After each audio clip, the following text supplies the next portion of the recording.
Hello, humans, and welcome to another episode of Gen X Gamer. Sony, DRM, they're taking away your games. What's going on? Everybody's panicking. Well, let me tell you the real story. Right?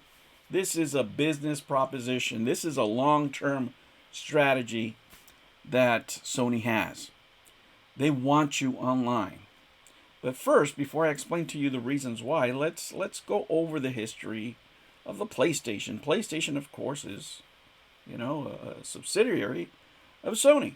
And Sony, when they first started this journey with the PlayStation, was a very different company. They used to sell all kinds of products, right? They had cameras, TVs, all kinds of things. People were having fun. Radio, whatever, stereos, all kinds of things. That is in Sony today. The market is dominated by the Chinese, by maybe some other Japanese companies, by the South Koreans. Cell phones have really disrupted the market, specifically in cameras, for example, which is a big part of used to be a big part of their business. I still have one of their cameras, right now. That's what I started the show with. And though that's no longer necessary, right? That's an ancient technology. So they need to pivot. The days of, hey, I'm going to subsidize the cost of the console and make it up in software, those days are gone. Those days are dead, right? That's why they raised the price of the console. Why? Because their hardware, they need to make money. They're not selling TVs anymore. They need to make the money on you now. They need to make a profit now in order to survive. Now, what's their long-term goal? Their long-term goal is something that, whatever you want to say about Microsoft, they've been more effective at, and that is keeping you online.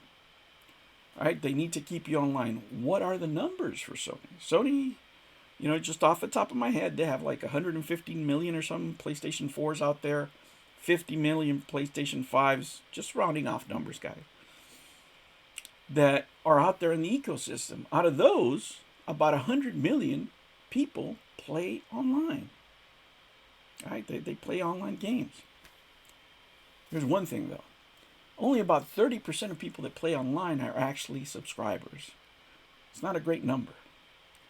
For Sony to survive, they cannot depend on these, big publisher games, these experiences they've been creating. They can't have Concord hits all the time, right? They've lost a lot of money, right? Making video games is very expensive today. And unfortunately, Sony has to adjust to whatever the market is now. And the market is very tight. Now, you can't, in a market like video games, which is art, it doesn't matter how companies try to make it more of an industrial product. We're going to take 5 years to make this product and it's going to sell so many units. No, Nintendo might be able to do that with some titles. But for other companies, that is no guarantee. No guarantee whatsoever. Right? Nintendo is just a different monster. Nintendo can just say, I'm going to make a Mario game and I'm going to sell this many million units minimum. They can do those type of projections. With the variety of games and genres and different stuff that PlayStation makes, it's a lot harder, right? Even with sequels. Ghost of Yote, for example. It still made money, but wasn't great, Didn't exceed expectations whatsoever. Now, what are they to do in this kind of market? Well, let me tell you, what they can do is make you a subscriber, but they're going to cook a frog, right? They're going to slowly roast the frog, as they say. Put them in boiling water, just turn up the temperature a little bit. Okay, they're going to do DRM for your downloaded PlayStation Plus games right now. That's what, yeah.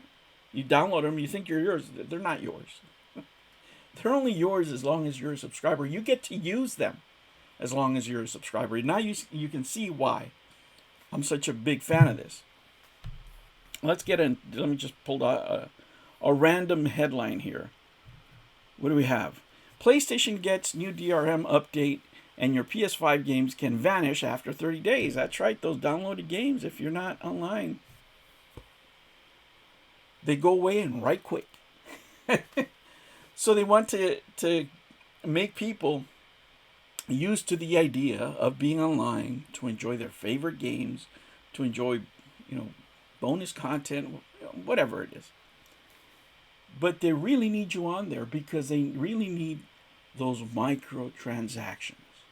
They need you online because you need to be a subscriber. And why do you need to be a subscriber? Because that's the only thing that guarantees income and passive income at that, right? You're a subscriber. You probably forget, like I do. I mean, I go months without without playing my Xbox Game Pass, especially now, right? But I'm still subscribed. I mean, it just happens that way. Some people do with video rental, video streaming services. I mean, that is what happens.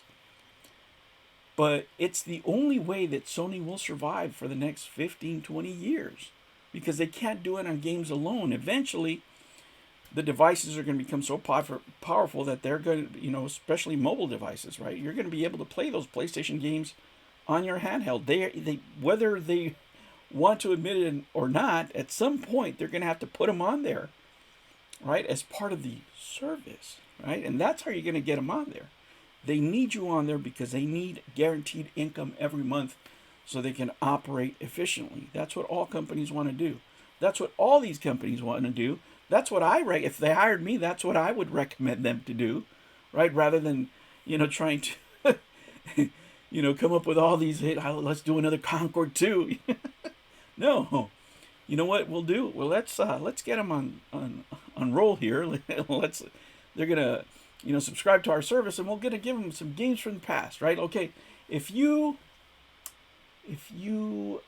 subscribe, we're going to give you access to all the Metal Gear Solids from Konami, right? Or Legend of Dragoon, or whatever titles you can't get out there readily. They can just pull out of their library and just give you access to the most expensive games that maybe you want to play from yesteryear, whatever, right? And get you on that way. Have even, I don't know, updated versions, exclusive games that are only available to subscribers. That is the end goal. That's why they're doing all this stuff. They need people to get used to being on their ecosystem, right? To sign up, to be able to withdraw money every month from you, instantly, whatever battle pass you made, boom, they need that money right away. Microtransactions right away. But on top of that need that monthly stipend coming from you, right? You're going to support them. You're going to give them everything. That's what they need to depend on. That's the marketing strategy here long term. And that's, quite frankly, guys, what they need to do if you want PlayStation to survive. And I think many of us do. I mean, I've been for the PlayStation forever. I mean, a great collection of PlayStation games. But just because PlayStation was that way in the past doesn't mean that they're going to be that way in the future. Don't get me wrong. I love the PlayStation of the past. And they are making some great games today. But you out there better be ready that in the next 10 years, PlayStation, Sony is going to be a much different company. All right, humans, I just wanted to tell you that. Get you ready for the, dystopian future of you being an eternal subscriber. You own nothing and you're going to love it. Unless you're a Gen X gamer and you got a good collection. Guys, I'll catch you on the next one. Take care.